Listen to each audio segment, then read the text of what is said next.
Ating pasalamatan at pahalagahan ang husay at dedikasyon sa larangan ng paggawa ng bawat obrerong Pilipino. Ito'y dakilang gampanin sa pag-usad ng ekonomiya ng bayan. Ang inyong pagsusumikap sa trabaho at pagbibigay serbisyo ay malaking ambag upang makapamuhay ng may ginhawa ang ating kapwa. Ang Radyo Pilipinas ay kinikilala ang kontribusyon at sakripisyo ninyo para sa bayan at ating mga mamamayan. Mabuhay ang mga manggagawang Pilipino sa buong mundo. Network Briefing News. Malawakang pagbabalita at paghahatid ng mga impormasyong mahalaga. Gusto po yung ayuda na ipinaramdam nyo.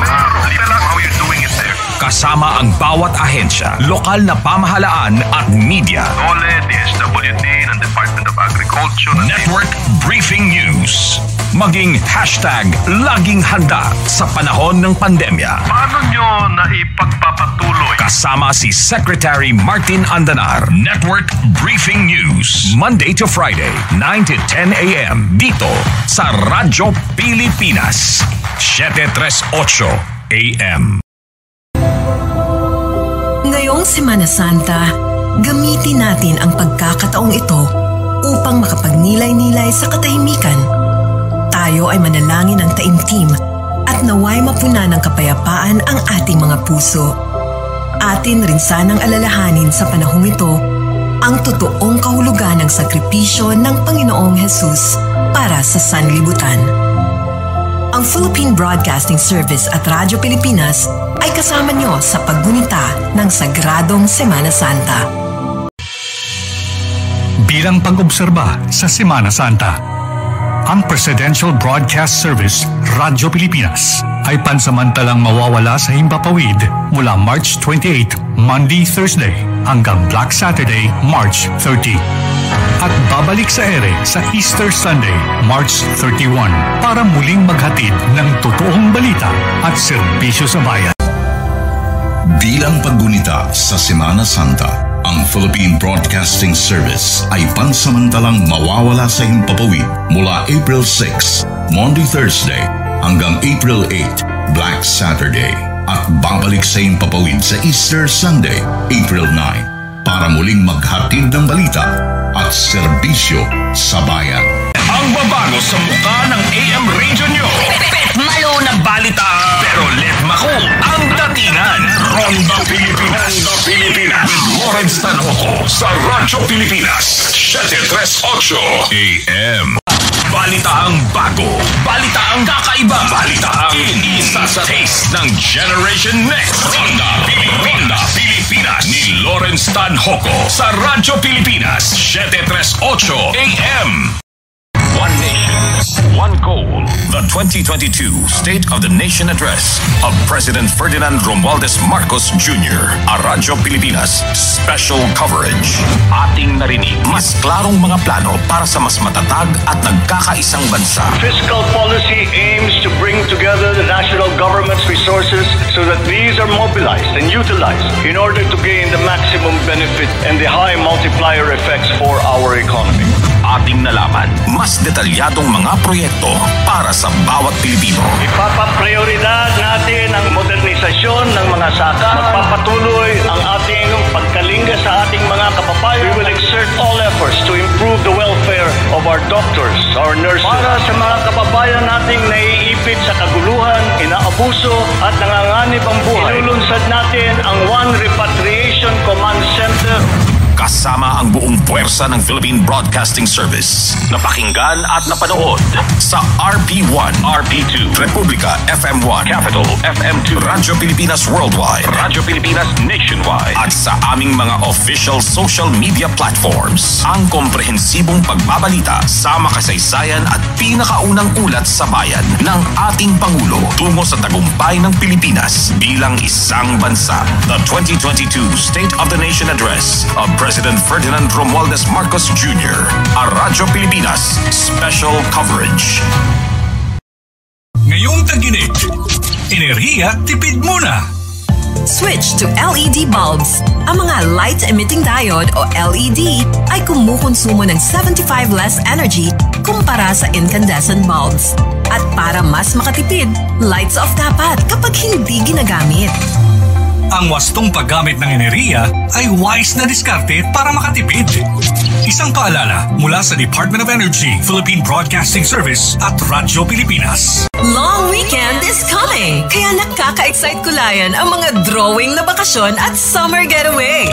Kaya para masaya, dapat ang biyahe iwas sa berya. Remember, blow bagets? Bago magmaneho, don't forget to check brakes, lights, oil, water, battery, air, gas, engine, tires, self.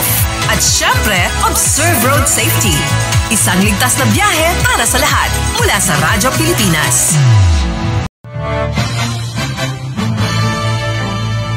Mga isyung tinututukan ng bayan na dapat pag-usapan. MBC Network News. Focus.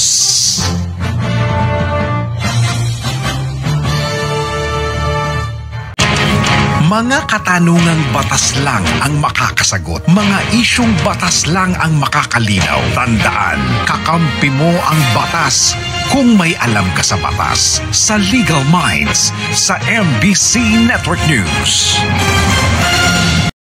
Latest at trending na mga balita sa DZRH Showbiz Spotted. Balitang unang-una, balitang dapat malaman mo na sa MBC Network News. Top Story, Top Story. Trending na mga balita sa MBC Network Viral News. MBC Network Weather News. Ang kauna-unahan sa Pilipinas, una pa ring pinagkakatiwalaan ng bawat Pilipino sa tamang balita at tamang serbisyo. Hatid ng mga naglilingkod sa pagbabalita, anumang oras, anumang araw, saan mang panig ng Pilipinas at buong mundo.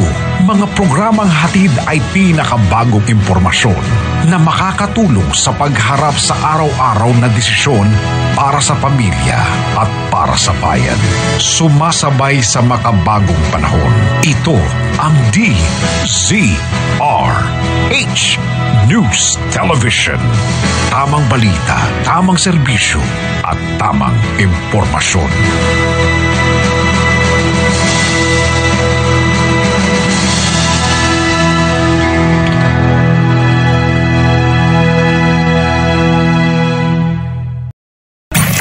Ito ang T-Radio Mindanao. Sumasahimpapawid sa mga lungsod ng Mawa. T-Radio 96.7 Mati. T-Radio 100.7 Surala. T-Radio 88.1 Pigkawayan. T-Radio 97.1 Midsaya. T-Radio 101.1 At Arakan. T-Radio 95.1 T-Radio Mindanao. Sinusubaybayan, pinakikinggan, naglilingkod para sa bayan. Sa bilis ng panahon, lahat ay nagmamadali. Lahat ng bagay na nagaganap at nangyayari parang kidlat. Ngunit walang nakakalagpas sa RMN News Team. RMN. Mabilis, matinaw, at may katotohanan. Hindi basta balita, talagang balitang totoo. Di tulad ng iba, may halong hangin. Pandagos ang paghiras kan mga napapanahong bareta. Pandagos na ibinabalangibo ang natatamang impormasyon. Pandagos ang pagtabang sa bahagi kan public service. Pandagos ang pagtao ng kaugmahan asin puwerteng tugtugan.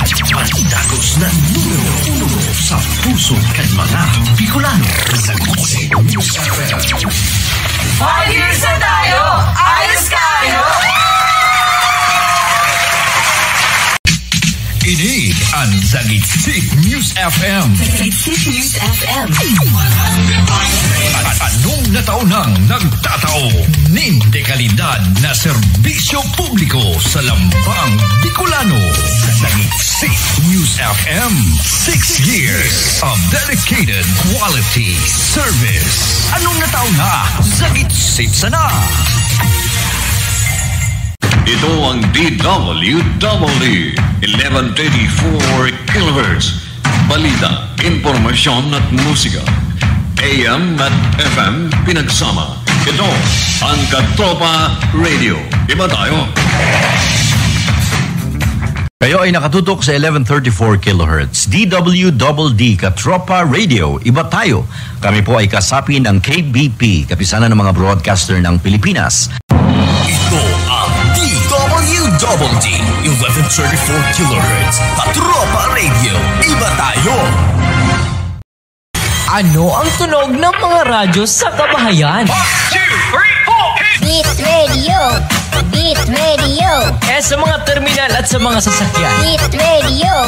Beat Radio! Sa palengke at sa mga tindahan. Beat Radio! Beat Radio! Sa opisina. Beat Radio! Beat Radio! Kung iba ang tunog ng radyo mo, palitan mo. Mahal kong kababayan, maligayahan kayo nito. Isa ang #1 sa Hingoog City. 104.9 The Real Beat Radio. Grabe Sab! Broadcasting live at the city of Good Luck and the city of Unity, Hingoog City, Misamis Oriental. Ang hingog sa Philippine Electronic Communication Broadcasting Corporation, EECPC. Kini ang tinuod 104.9 Real Beat Radio FM. Real Beat Radio. Ang tinuod naghahatod sa mga balita, impormasyon, serbisyo publiko o kalingawan. 104.9 Real Beat Radio FM. Grabe Sab! Proud member of the kapisanan ng mga broadcaster ng Pilipinas, KBP.